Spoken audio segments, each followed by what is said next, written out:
يا ربي صل على المختار طه البشير واغفر لنا كل زله وامحنا في النظير يا ربي صل على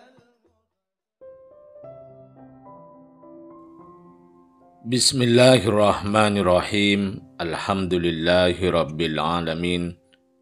Allahumma salli wa sallim ala sayyidina Muhammadin wa ala ali sayyidina Muhammadin miftahi babi rahmatillah adada ma fi ilmillah salatan wa salaman daimaini bidawami mulkillah.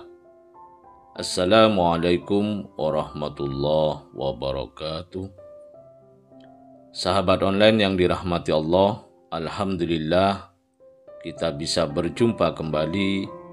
Mudah-mudahan kita senantiasa diberikan kesehatan, umur panjang fi taatillah, juga senantiasa mendapatkan taufik dan hidayah dari Allah Subhanahu wa taala. Pada pertemuan kita kali ini, mari kita ngaji bareng Habibana Novel bin Muhammad Al-Idrus, yaitu kunci hidup bahagia, sukses dunia akhirat. Saya nggak akan banyak ngomong, nggak akan banyak bicara, tapi mudah-mudahan sedikit yang akan saya sampaikan berkah dan manfaat dunia akhirat. Amin. Ikhwani rahimakumullah. Dunia ini kan miliknya Allah ya. Semua itu kan miliknya Allah Subhanahu wa ta'ala. Kita jadi manusia, jadi muslim jangan lupa. Kalau pemilik semuanya itu Allah Subhanahu wa ta'ala. Satu hari 17 kali paling sedikit kita disuruh baca surat Al-Fatihah. Betul loh, betul? Iya, 17 kali paling sedikit. Awal dari surat Al-Fatihah itu kita sudah disuruh minta tolong kepada Allah. Bismillah. Minta izin sama Allah. Bismillah. Ya, semua miliknya Allah. Ya Allah, saya minta izin dengan namamu. Ya Allah, saya minta pertolongan dengan namamu. Ya Allah, saya minta kekuatan dengan namamu. Karena semua ini miliknya Allah Subhanahu wa ta'ala. Kemudian kita diingatkan, Alhamdulillahi Rabbil Alamin. Yang punya jagat raya ini semua adalah Allah Subhanahu wa ta'ala. Karena itu, kalau udah tahu semua itu miliknya Allah, yang punya Allah, ya harusnya kita hidup ini yang kita datangi siapa? Allah. Yang kita dekatin siapa? Allah. Yang kita jadikan sandaran siapa? Allah. Nah, caranya dekatin Allah bagaimana?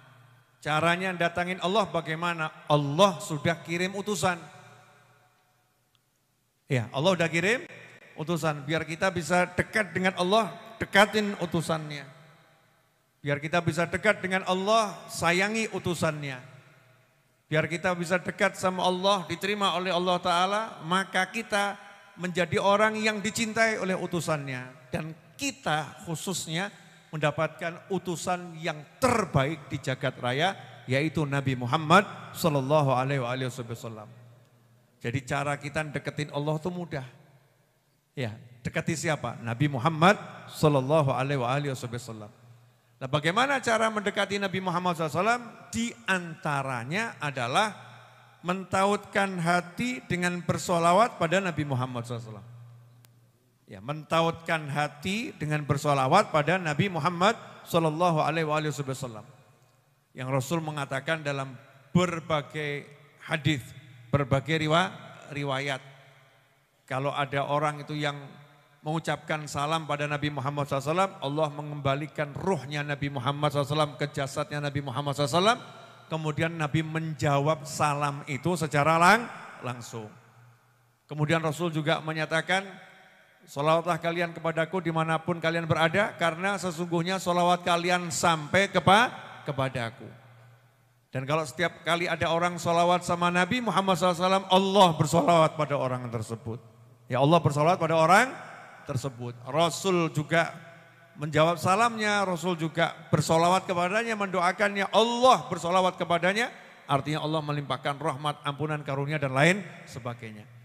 Jadi kalau kita itu mau hidup bahagia itu sebetulnya gak repot. Kalau hati ini udah kontak Nabi, otomatis nyambung ke Allah Ta'ala. Karena begitu kita ngontak Nabi, hati kita dengan sholawat dan salam, Allah ngampuni kita, Allah meridhoi kita, Allah nyebut kita. Makanya kita disuruh banyak sholawat, sallu ala nabi, Allah SAW. Ya suruh banyak sholawat. Ketika kita mengucapkan, ya Nabi salam alaika, ya Rasul salam alaika, ya Habib salam alaika, salawatullah alaika. Itu hati kita tautkan pada Nabi Muhammad SAW. Makanya ulama itu mengatakan, fi halatil budi ruhi kuntu ursiluha. Dulu waktu aku jauh ya Nabi Muhammad SAW, saya kirimkan ruh saya mengunjungi engkau. Jadi kalau kita sholawat itu ruh kita lagi berkunjung pada Nabi Muhammad SAW. Satu-satunya loh di dalam sholat yang boleh kita panggil secara langsung makhluk Allah hanya Nabi Muhammad SAW. Yang lain gak boleh. Siapapun gak boleh. Boleh dipanggil langsung itu hanya Allah Subhanahu wa ta'ala dalam sholat. Makhluk enggak boleh kecuali satu, Nabi Muhammad SAW. Begitu urusannya dengan Nabi Muhammad SAW, bahkan kita diperintahkan manggil langsung. Assalamu alaika ayyuhan nabiyyu wa rahmatullahi wa barakatuh. Assalamu alaika, bahkan bentuknya itu dengan kaf khitab, yang diajak bicara ada di depan. Yang diajak bicara hadir di hadapan. Bukan ghaib, kalau ghaib itu huwa, kalau laki-laki, dia. Tapi kalau ada di depan, kaf khitab, kamu, laki-laki.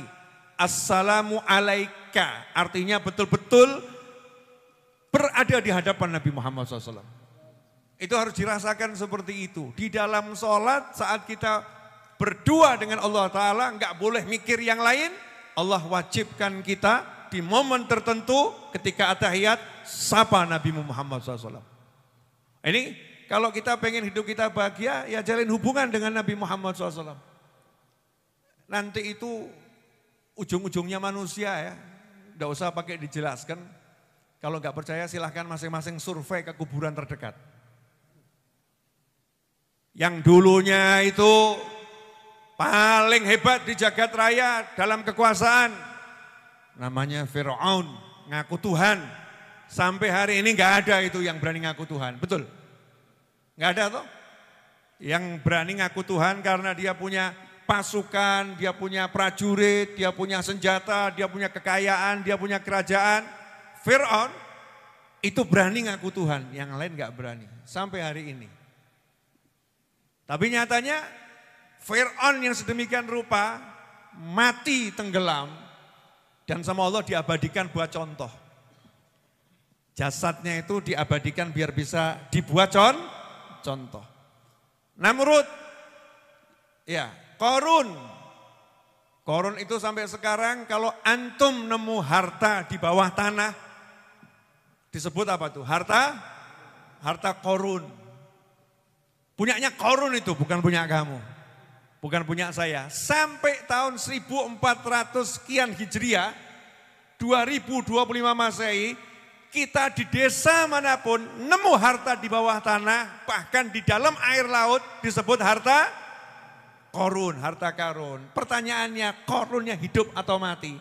Mati. Saya cuma pengen ngomong, kalau kamu kaya, kamu juga mati. Kalau kamu berkuasa, kamu juga mati. Kalau kamu pinter, kamu juga mati. Kalau kamu hebat, kamu juga mati. Hidup kita itu di limit terbatas dan tidak mungkin selamat kecuali orang yang bertakwa. Gak mungkin selamat kecuali orang yang bertakwa. Nah caranya gimana biar selamat jadi orang yang bertakwa?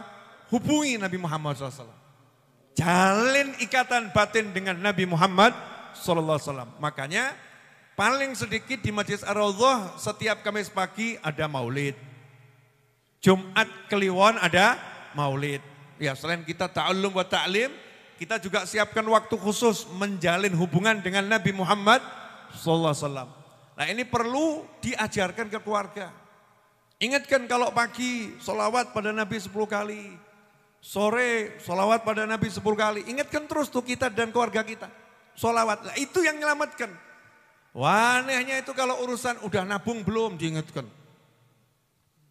Udah sarapan belum diingatkan. Udah makan siang belum diingatkan. Mau tidur jangan lupa gosok gigi diingatkan. Betul atau betul? Tapi sholawat silakan dicek kita kepada keluarga kita masing-masing. Udah sholawat pagi belum? Udah sholawat sore belum?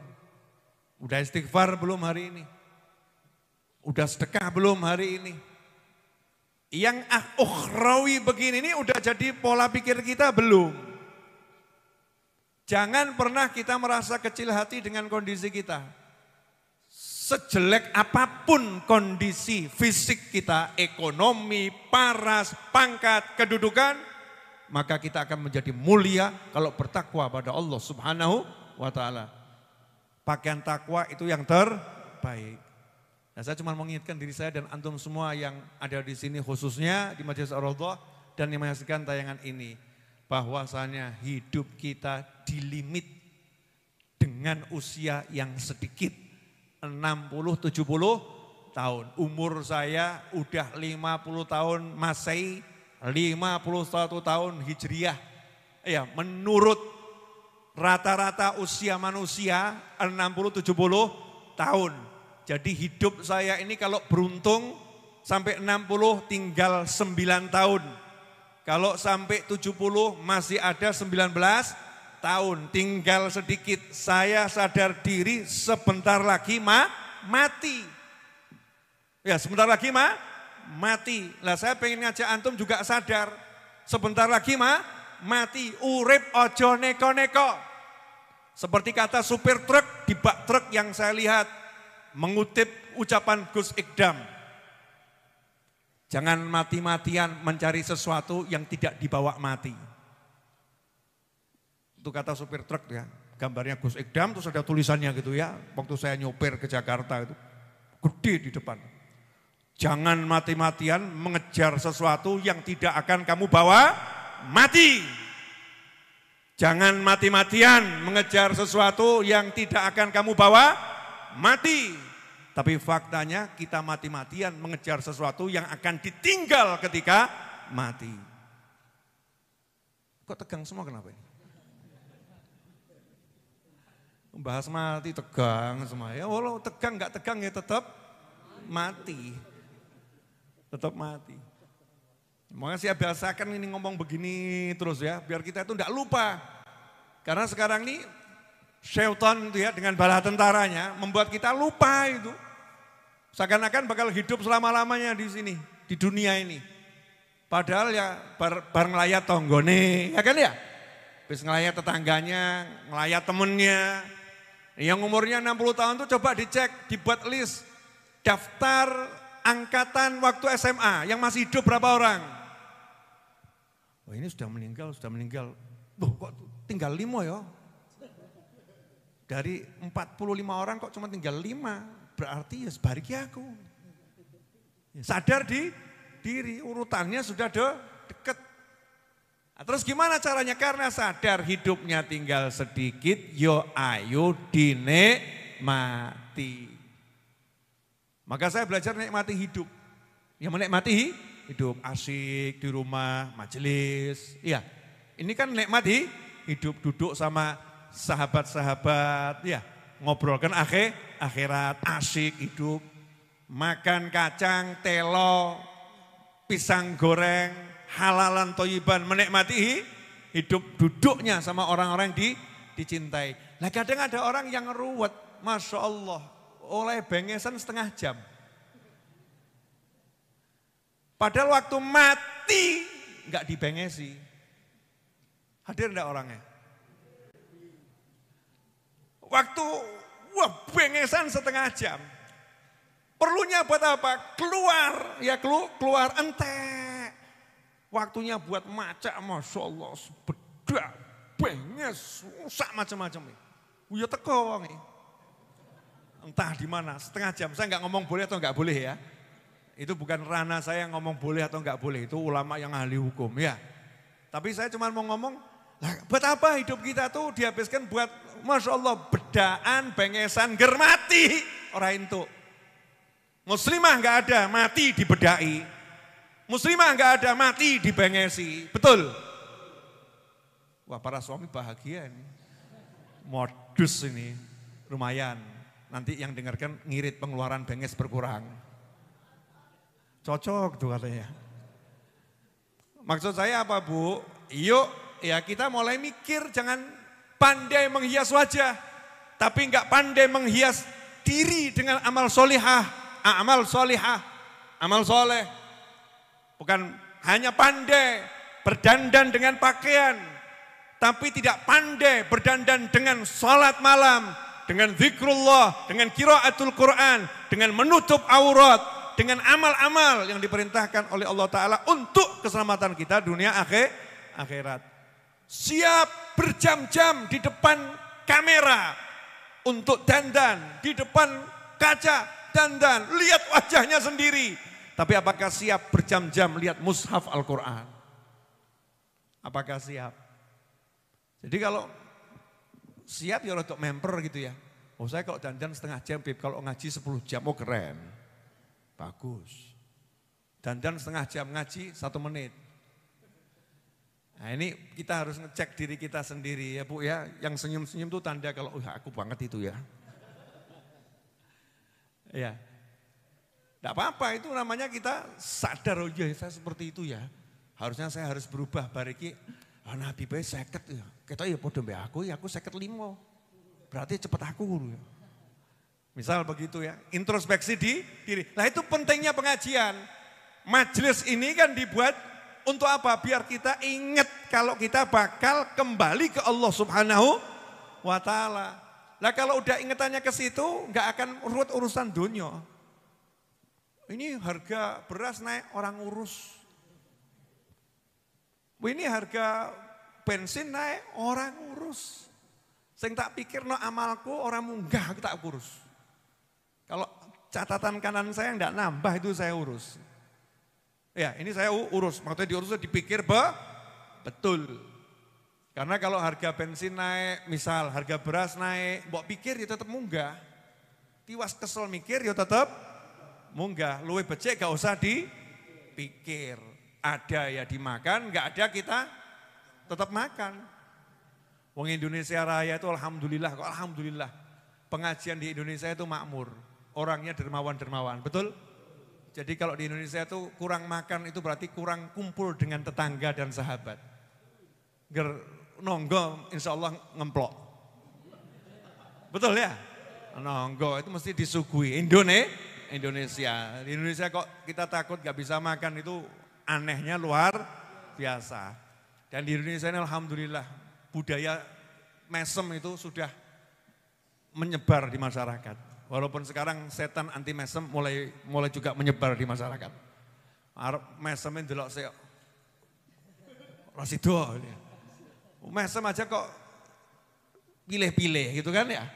Senyum itu obat ya, senyum itu obat. Ya sudah senengkan hati. Tinggal pirang tahun urip. Hidupku tinggal 9 tahun, 10 tahun, 20 tahun kok ruwet, bek duit terus. Cari duit tapi enggak usah ruwet. Cari usaha, kerja, keluar. Ya keluar dari rumah. Tapi hatinya wah nyantai, tenang. Insya Allah kalau kita begitu asik. Nah obatnya banyak sholawat. Alangkah enaknya ya.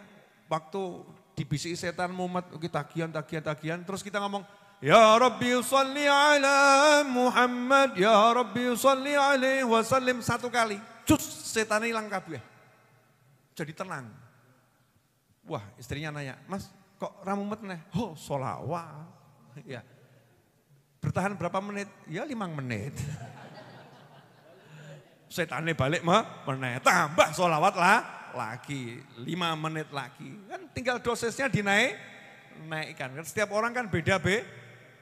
Ya kayak datang pengajian begini, ada yang sampai pulang sampai besok pagi hatinya masih tenang. Betul ya? Ada yang tenangnya itu sampai seminggu kurang 1 hari. Kemis mulai gelisah. Ya Kemis mulai gelisah. Masuk Jumat malam tenang lagi sampai Kemis subuh. Ada yang sampai depan pintu situ keluar, mumet lagi. Ada. Karena kualitas kita beda-beda. Tapi alhamdulillah toh ya pirang jam.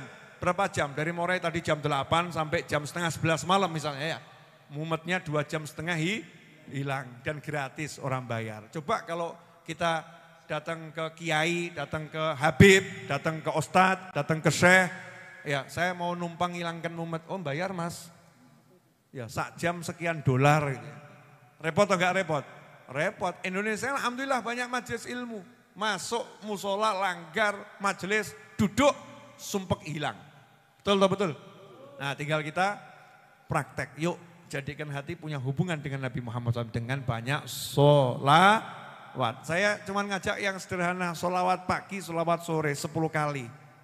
Itu saya ingatkan terus, pagi, sore 10 kali, pagi, sore 10 kali. Jadikan ini tularkan ke teman-temannya. Esok wes sholat durung, sholawat sih 10. Ayo orang mudeng bareng-bareng be aku, sing gampang wes, sallallahu alaihi Muhammad SAW. Ya paling mudah, 10 kali, 10. Nah itu nanti kita di akhirat yang akan, untung ya mbien mbok ajari sholawat aku. Alhamdulillah selamat. Ora ki piye? Lu kuburan itu. Yang dikubur itu kan rata-rata enggak ada yang keluar balik ngomong sama kita kan. Ya ada yang keluar lewat mimpi ya ada. Tapi kan dia longko-longko yang diparani itu. Ada yang diparani lewat mimpi, aku gini-gini, ada. Tapi kan hanya orang-orang tertentu lewat mimpi. Nah itu kalau rata-rata mimpinya orang-orang soleh itu ceritanya apa? Alhamdulillah dikubur bahagia. Karena di dunia bahagiakan kamu. Ya nyenang hatimu aku. Berkat sodakoh aku, berkat sholawat dan lain sebagainya. Gak ada yang urusannya itu berkat nonton bioskop tuh gak ada. Ya, berkat nonton sinetron enggak ada. Kok ada orang meninggal dunia terus ngimpini koncone, wah aku berkat nonton sinetron, nang kuburan selamat. Belum ada ceritanya. Ya mungkin nanti kalau kita udah buat sinetron khusus, sinetronnya itu adalah sinetron tafsir Al-Quran. Wah itu lain itu. Sinetron kisah keajaiban sholawat. Wah itu beda. Itu bisa insya Allah. Kalau yang seperti itu ya mudah-mudahan nanti banyak sutradara muslim yang buat kisah-kisah para wali dia menjadi film-film yang manfaat. Hakadza walafu minkum. Alhamdulillah kita telah menyimak penjelasan dari beliau. Semoga ilmu yang telah kita peroleh ini dari Habibana Novel bin Muhammad Al-Idrus menjadi ilmu yang bermanfaat bagi kita, keluarga, dan anak cucu kita. Habibana Novel bin Muhammad Al-Idrus dalam kajian ini menjelaskan kita tahu bahwa pemilik jagat raya ini adalah Allah Ta'ala. Maka seharusnya kita mendatangi Allah Ta'ala, dekati Allah Ta'ala, serta menyandarkan segalanya kepada Allah Ta'ala. Dan caranya agar dekat dengan Allah Ta'ala yaitu dengan bertanya kepada utusannya, yaitu Nabi Muhammad SAW. Jadi cara mendekati Allah Ta'ala adalah dengan dekat kepada Rasulullah SAW. Adapun cara agar dekat dengan Rasulullah SAW adalah dengan memperbanyak bersolawat kepada beliau. Intinya, sebenarnya hidup ini akan mudah dan indah jika kita dekat dengan Rasulullah SAW, karena secara otomatis akan dekat dengan Allah Ta'ala, pemilik jagat raya. Oleh karena itu, mari kita tautkan hati kepada Nabi Muhammad SAW dengan memperbanyak salawat dan salam kepadanya. Semoga kita bisa memahami dan senantiasa mengamalkan dari apa yang telah beliau sampaikan. Semoga segala kesusahan hidup dengan model apapun pada umat Nabi Muhammad SAW segera diangkat oleh Allah Ta'ala dan diganti dengan kehidupan yang diridhoinya, hidup yang tenang dan bahagia. Amin ya rabbal alamin. Wallahu a'lam bishawab. Semoga barokah dan manfaat. Assalamualaikum warahmatullahi wabarakatuh.